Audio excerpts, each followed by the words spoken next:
So this part of the series is kind of about exactly why I want a fursuit. It's about feelings and emotions, which I think I can put into clear words with some references here right now. This time I'm going to read from a script as well. I hope to have some sort of visitors around here. Maybe they'll come because this is a public world. I kind of play dangerous with these things.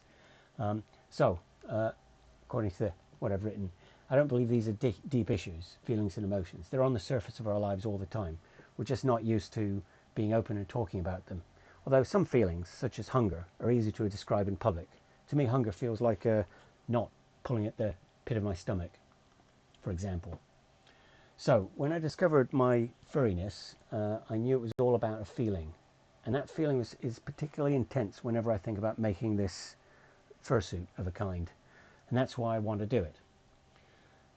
The thing is, I remember the exact moment when this feeling about the fursuit began. It was on Fursuit New Player Night, 17th of May 2025 in VR chat, when Ray, whom I just met an hour earlier, blurted out that he was saving up for a fursuit head.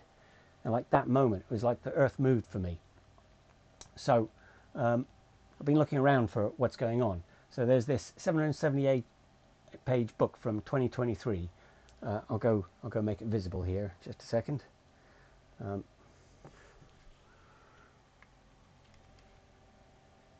we go. Oh no. Okay. Let me get this. There we go. Oh yeah. The 778 page book. Let's make sure I'm pacing the right way to see for people to see me. Yeah.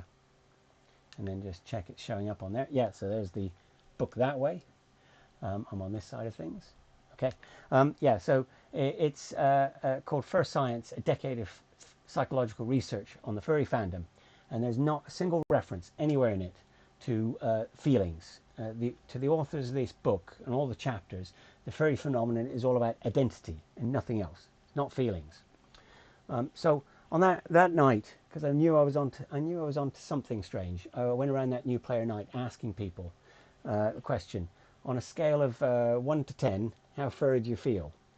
My follow-up question was going to be, if you could, would you turn this feeling up or down on a dial?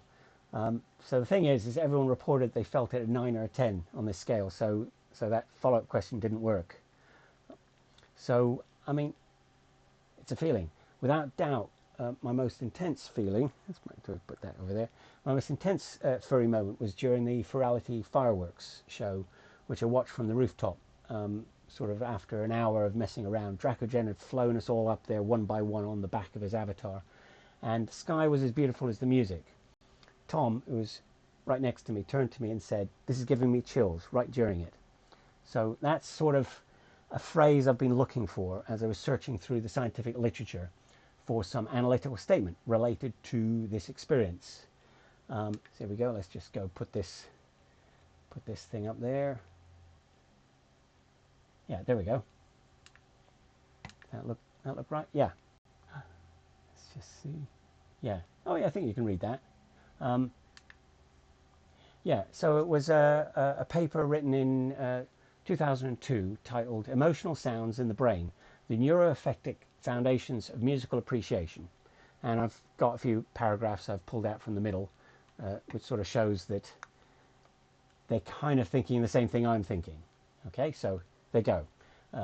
Here we shall focus on one bodily effect that we have studied, namely the feeling of chills or shivers that people experience when they listen to music that moves them, especially bittersweet songs of unrequited love and longing, as well as music that expresses patriotic pride. Is that way around? Yeah, maybe that way around. Okay.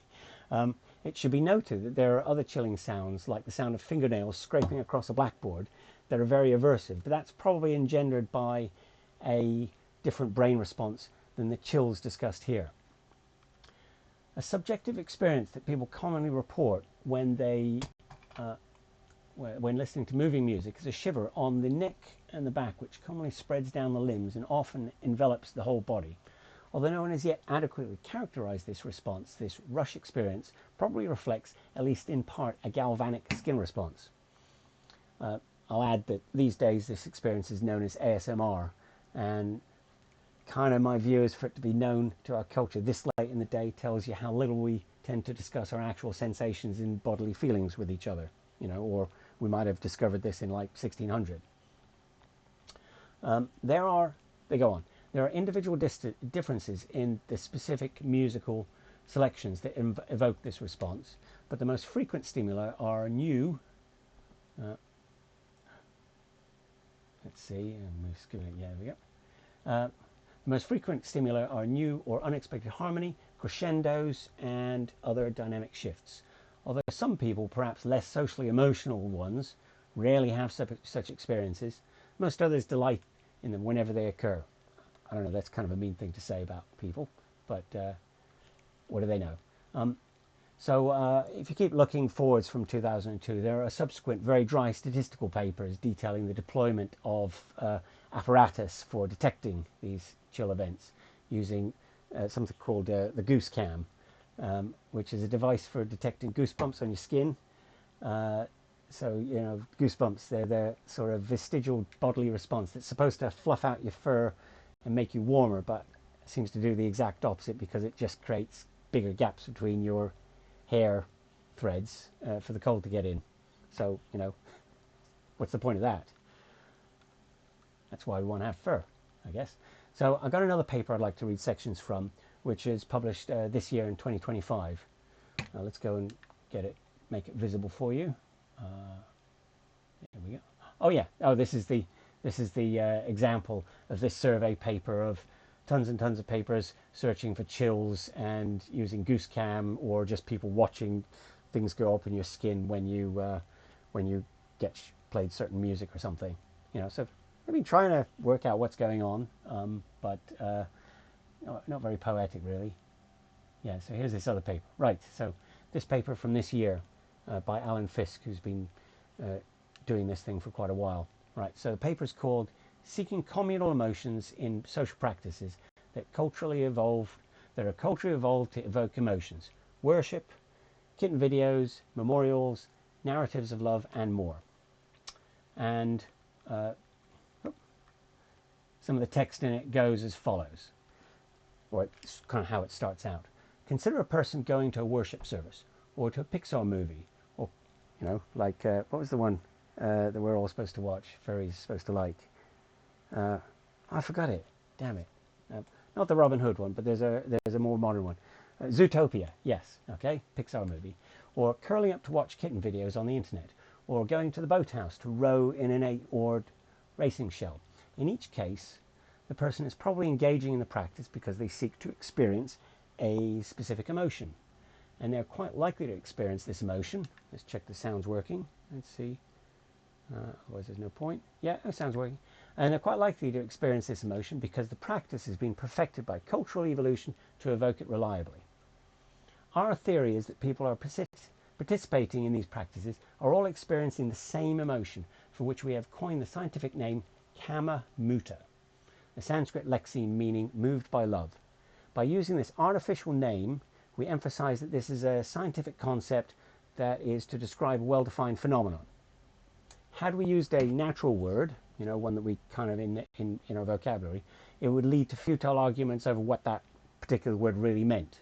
So we make a scientific one so that we can then work out what it means.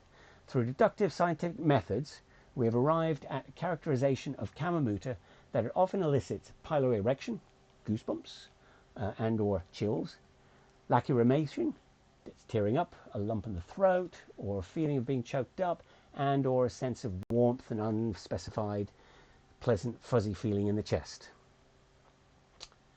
This sometimes goes along with a sense of buoyancy, kind of like what I feel when I really have a moment thinking about making a fursuit, if I'm to be honest. Let's see, so how it goes. Kama muta feels good. People describe themselves in such moments as happy, even joyful. The positive effect extends beyond the initial experience. People want to experience those sentiments again and again, and they're able to repeat the kama muta experience many times in action or in recollection, feeling those sentiments each time with little or no degradation. They can even evoke it in listeners or readers to whom they recount the experience, So you all get it if I was poetic enough. about my days on the rooftop in Ferality and things. And so that's where we have it. So my claim is that this feeling is also a direct effect of the furry virus. So the furry virus is sort of weird, unexpected things that we do that invoke that warm, fuzzy feeling the scientists have called kamamuta. That's kind of spread through our community like a rumor.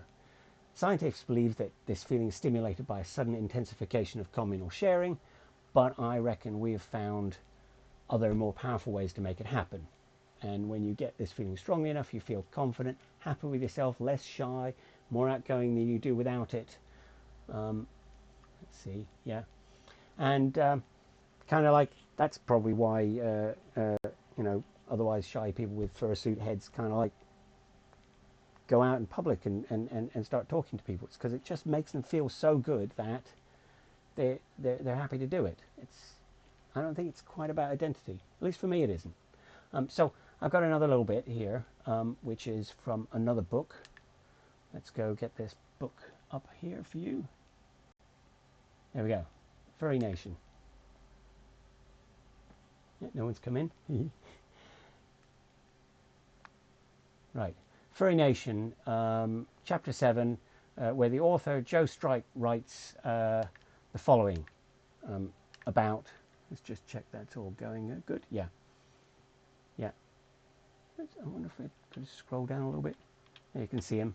There he is with his fursuit. I can mention that in a moment. Okay, so he says, many furs opposed fursuits at the start. Furry fandom was birthed by artists and writers whose anthropomorphic creations existed on paper. Despite this, fursuiters continued showing up at conventions in gradually increasing numbers. And then he goes on, my own experience inside a mascot suit started the year I marched in the Thanksgiving Day parade. It was hot and sweaty, and my view from the character's head was the equivalent of a peering out of a narrow slot in a World War II era pillbox, waiting for enemy soldiers to storm the beach.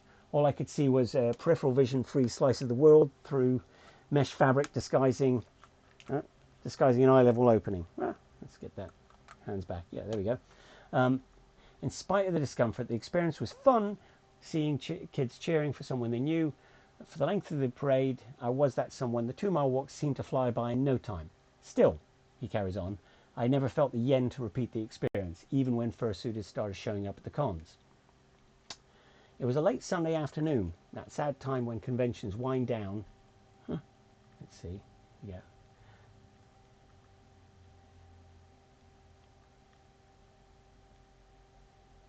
Yeah, it was a late Sunday afternoon, that sad time when conventions wind down and fursuits are packed up. I was in a friend's hotel room helping him put away his suits from Anthrocon 2011. It's pretty late in the day. There was a fursuit lying out on the bed, and out of curiosity I asked if I could try it on. He invited me to go for it. I suited up and looked in the full-length mirror. A blue-furred female rabbit was staring back at me. I looked pretty cute, I thought. I smiled inside my suit. I didn't feel like I was in a pillbox. I felt like I was a bunny rabbit. I was a bunny rabbit, a cute, blue-furred, anthropomorphic lady rabbit. I realized I'd been looking at the fursuit situation entirely wrong. A fursuit isn't a costume, it's a skin. The suit isn't housing the person wearing it, it is the wearer's alternative personality manifesting itself. I'd been rejecting fursuits because I thought they were a failed attempt to make an imaginary animal real, when the animal standing in front of me already was real. So my interpretation of this text is he got a feeling from it. The blue-furred female rabbit had nothing to do with his identity, because this guy's persona turned out to be some kind of green, scaly, anthropomorphic alligator, as you can see from the picture.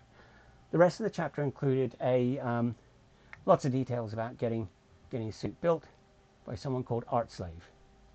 And here's something very important Art Slave says. She gives some advice to first-time fursuit builders in that chapter. She says, don't try your personal character first. You're going to be super, super picky about everything.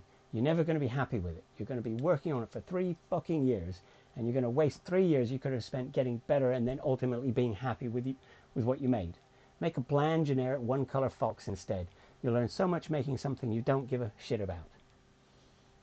So, don't say I haven't been warned, you know. See you later.